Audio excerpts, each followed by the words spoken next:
안녕하세요. 반갑습니다. 오늘은 행동주의 심리학 계속해서 진행하도록 하겠습니다. 바로 손다이크라는 이 심리학자가 얘기했던 시행착오 학습이라는 것을 말씀드릴 건데, 먼저 또 반복 학습을 하는 겸해서 다시 한번 이 행동주의의 정의를 다시 말씀드리도록 하겠습니다. 바로 심리학이라는 것은 관찰할 수 없는 것들, 의식 같은 게 있었죠. 의식이라던가 어떤 마인드, 뭐 이런 것들, 이런 주관적인 것들을 취급하는 게 아니라고 했죠. 그러면 뭐다? 객관적으로 관찰할 수 있는 행동. 객관적인 행동.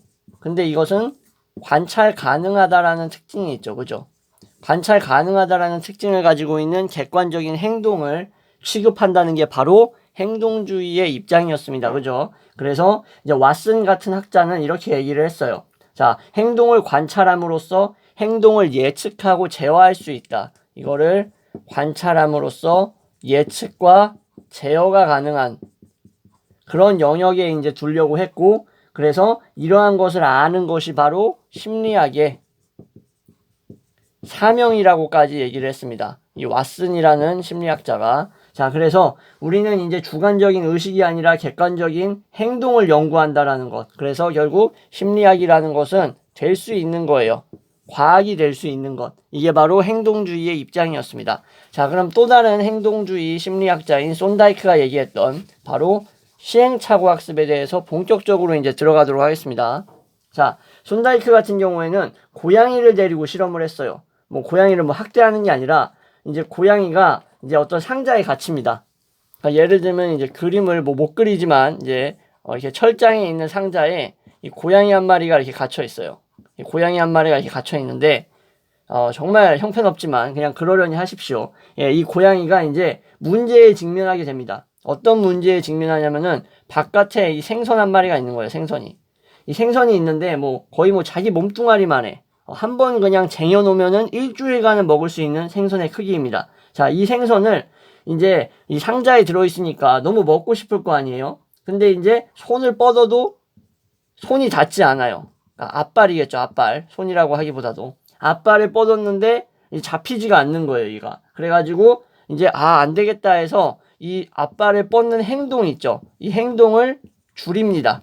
이제 해봤자 소용이 없다. 이래가지고. 근데 이제 상자를 막 긁거나 두드리고 별의별 짓을 다 하는 거예요. 빨리 이제 여기서 나와서 차라리 이거를 먹고 싶으니까. 왜냐면 손을 뻗어도 안 되니까 일단 나가려고도 시도를 하는 거죠. 무슨 말인지 이해가 되시겠죠? 근데 이것도 소용이 없다가 결국 이 고양이가 뭘 알아채냐면은 제가 미리 말씀 안 드렸지만 끈이나 이 레버, 버튼 같은 게 있다고 칩시다. 그냥 버튼이라고 하겠습니다. 이 버튼이 있는데 이 버튼의 존재를 알아차리는 거예요. 그래가지고 이걸 한번 눌러볼까?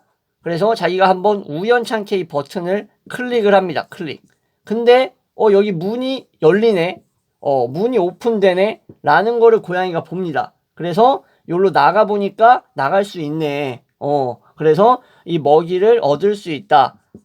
그래서 이거를 알아차립니다. 그러면 다시 고양이를 여기다가 다시 집어넣으면 어떻게 될까? 그리고 문을 닫으면은 어떤 현상이 벌어질까? 네, 여러분들 예상이 되시죠? 바로 상자에 다시 넣으면 다시 또 클릭을 하는 데 있어서 걸리는 시간이 점점 줄어든다라는 거예요.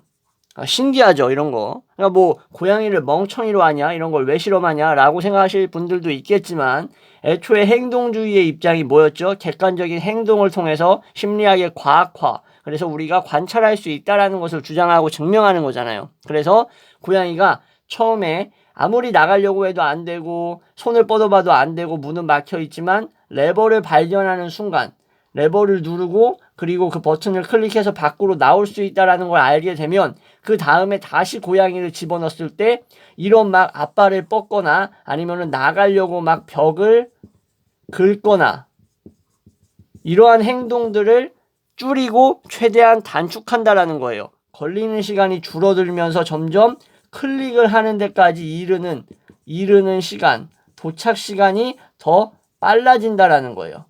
이해가 되시겠죠, 이 말이? 자, 그래가지고 손다이크는 이제 배고픈 고양이를 여기에 넣은 거예요. 그냥 일반 고양이 넣으면 여러분들 아시겠지만 동물은 욕구가 충족되잖아요.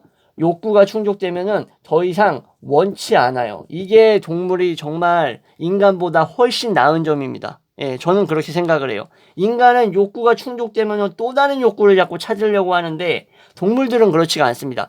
욕구가 이미 충족이 돼버리면 더 이상 원치 않는다. 그러니까 제가 동물을 사랑하는 겁니다. 네, 이거는 뭐 여담이고 아무튼 간에 이 배고픈 고양이를 창살에 넣었으니까 뭐 벽을 긁고 막 밖으로 나가려고 하고 손을 뻗겠죠, 밖으로. 그죠? 먹이를 먹으려고. 근데 뭘 장치해놨다? 바로 레버라던가 끈을 당기면 문이 열리는 식으로 상자를 만들어 놓은 거예요. 그죠? 그래서 이제 애가 막 별짓거리를 다 하다가 우연찮게 이 레버를 발견해서 클릭했다라고 말씀드렸죠. 그래서 우연히 문을 여는 데 있어서 성공한 거예요. 누르면 문이 열린다라는 사실을 클릭하면은 문이 열린다라는 거를 애초에 알고 있던 게 아니에요. 이해가 되시겠죠? 이 환경 자체, 이 엔바이러먼트가 얘한테, 이 고양이한테는 처음인 거예요. 처음. 근데 이런 행동을 하다 보니까 다시 또 상자에 들어갔을 때는 바로 그 시간, 뭐라고 표현하냐면은 불필요한 행동을 줄인다라고 표현합니다. 네, 이게 정석적인 표현이에요. 불필요한 행동을 줄이면서 끈을 빨리 당기게 된다. 그래서 나중 가면은 즉시 끈을 당기거나 버튼을 바로 누른다라는 거예요. 자, 사람도 고양이처럼, 지금 말씀드리는 고양이처럼 이 실제 행동과 결과라는 것을 반복한다라는 거예요. 반복. 시행착오.